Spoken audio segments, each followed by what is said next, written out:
is actually just rereading, right before we hopped on,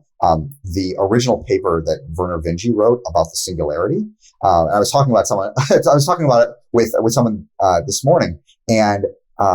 and so like this paper, and I read it like a while ago, and it's just kind of, it feels like very, like when I read it like a while ago, it felt very science fiction. And because it was written like 93, and he's like making this prediction of like basically like 30 years plus or minus, there's going to be like superhuman intelligence. And like you kind of read it a while back, and I was like, this is like a fun, weird kind of thing. And there's like, you read it now and you're like, oh, he kind of like laid out this like pretty clear roadmap, and like we can quibble about all the details and some of it, but like it doesn't feel, and I think there's there's many unstated things within like how do we get to the singularity, if that even makes sense or if it'll ever happen.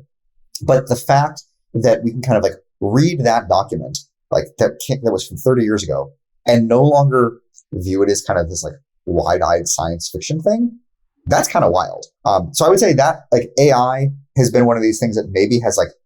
underperformed and then like drastically overperformed in a very short amount of time.